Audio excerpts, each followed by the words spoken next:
Baik, selamat siang Pak. Nama saya Maria Densiana Nita, NIM 1803030012, semester 6 kelas A, reguler pagi.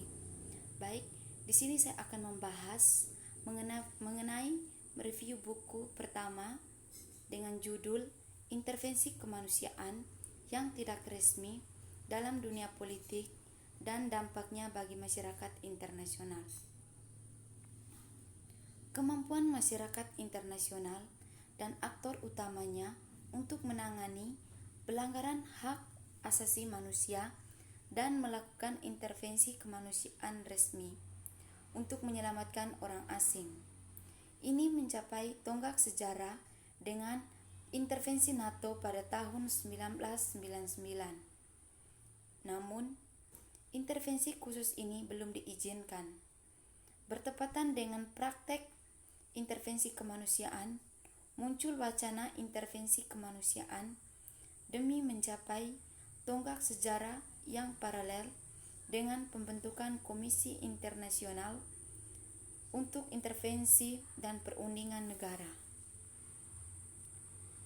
Ulama menganggap hubungan internasional atau politik pada umumnya sebagai ilmu kemasyarakatan, ilmu yang bekerja dengan metodologi interpretatif, tidak seperti alami yang bekerja positivistik. Sekolah bahasa Inggris adalah salah satu bentuk klasik humanisme yang subjeknya adalah perilaku manusia. Diplomat tentang dampak intervensi semacam itu atau efeknya bagi hak asasi manusia daripada hanya mengandalkan pengukuran positivistik dari data yang tersedia. Pendekatan positivistik seperti itu adalah suplemen yang berguna tetapi tidak cukup. Suplemen positivistik dapat menunjukkan tren tertentu. Tapi untuk menggambarkan realitas sosial, terlebih lagi perlu memperhatikan persepsi, interpretasi, dan asumsi negara tentang dunia sebenarnya dari hubungan internasional dan kode perilaku di dalam. Argumen kedua, menentang metode positivistik yang terlalu canggih untuk kontribusi pada debat HI adalah masalah transfer dari teori untuk berlatih.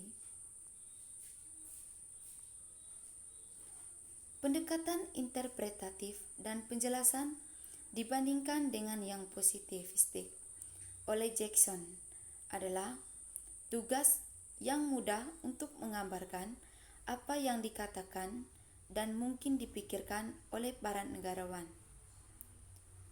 Untuk mengungkapkan aturan yang membiarkan mereka bertindak dan mengapa mereka berpikir seperti itu lebih keras, dibutuhkan pendekatan interpretatif untuk melakukannya.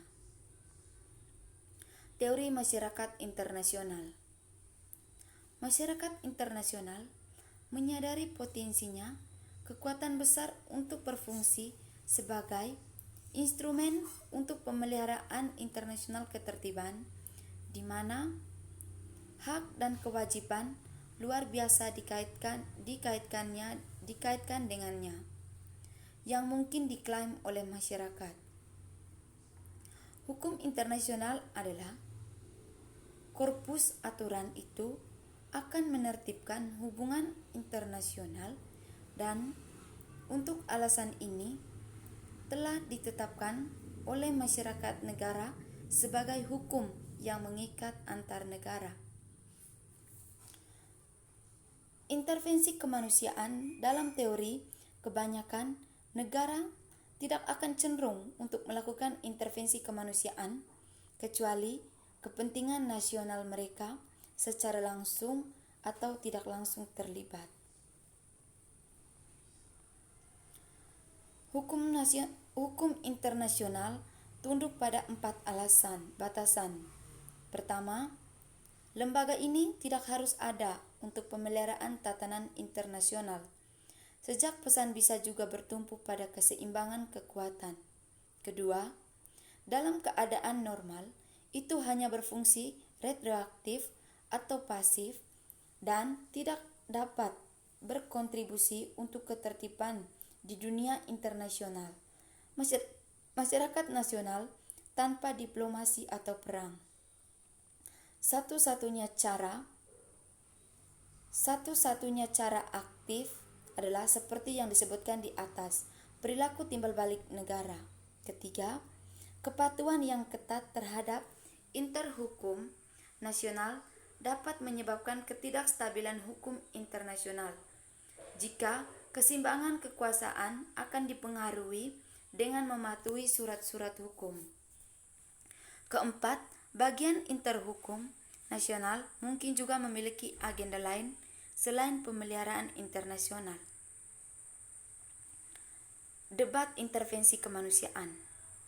Perdebatan tentang intervensi kemanusiaan adalah fosil hidup dalam disiplin ilmu debat teori hubungan internasional.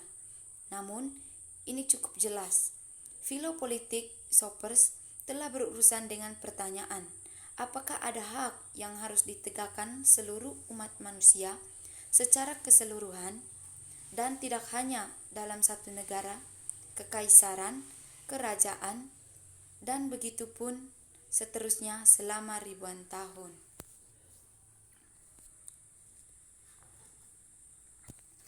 Intervensi kemanusiaan dalam sejarah kontemporer. Misi bantuan kemanusiaan, kasus di mana motivasi kemanusiaan atau efek pembebasan dapat diverifikasi. Namun, status penargetan mengundang tenaga pendamping. Intervensi kemanusiaan resmi seperti di atas, namun tidak ada undangan dari target negara bagian akan diberikan. Meskipun Dewan Keamanan PBB memberi wewenang mengadakan intervensi kemanusiaan yang tidak sah. Jenis intervensi berdasarkan kriteria intervensi kemanusiaan yang tidak sah, yaitu intervensi jenis klasik. Contoh politik intervensi dunia ini adalah sebuah bagian yang menarik dari sejarah HI karena bertentangan dengan harapan umum, itu intervensi kemanusiaan yang saling menguntungkan dan resmi pertama kali dimulai pada 1990-an. Misi evakuasi Belgia, krisis Kongo meletus pada musim panas 1960-an.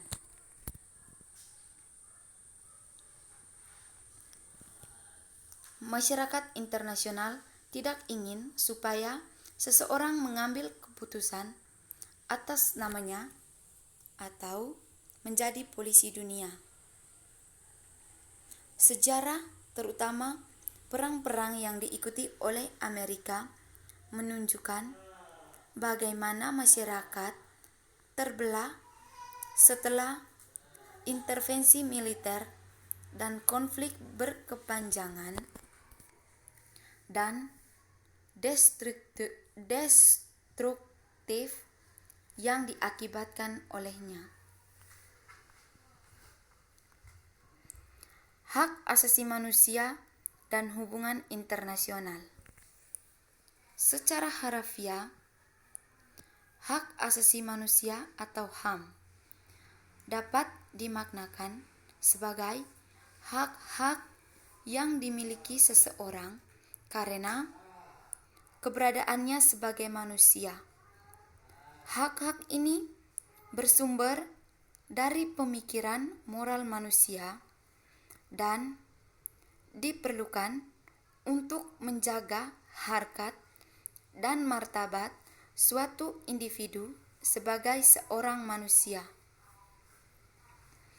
Dengan kata lain, HAM secara umum dapat diartikan sebagai hak-hak yang melekat pada diri segenap manusia sehingga mereka diakui keberadaannya tanpa membedakan seks, ras, warna kulit, bahasa, agama, politik, kewarganegaraan, kekayaan, dan kelahiran.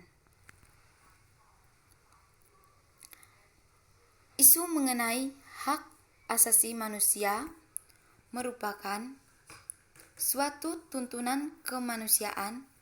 Lebih lanjut, Perserikatan Bangsa-Bangsa atau PBB menetapkan Universal Declaration of Human Rights 1948, di mana deklarasi PBB ini diakui bahwa manusia adalah individu yang menyandang status sebagai subjek hukum internasional di samping negara.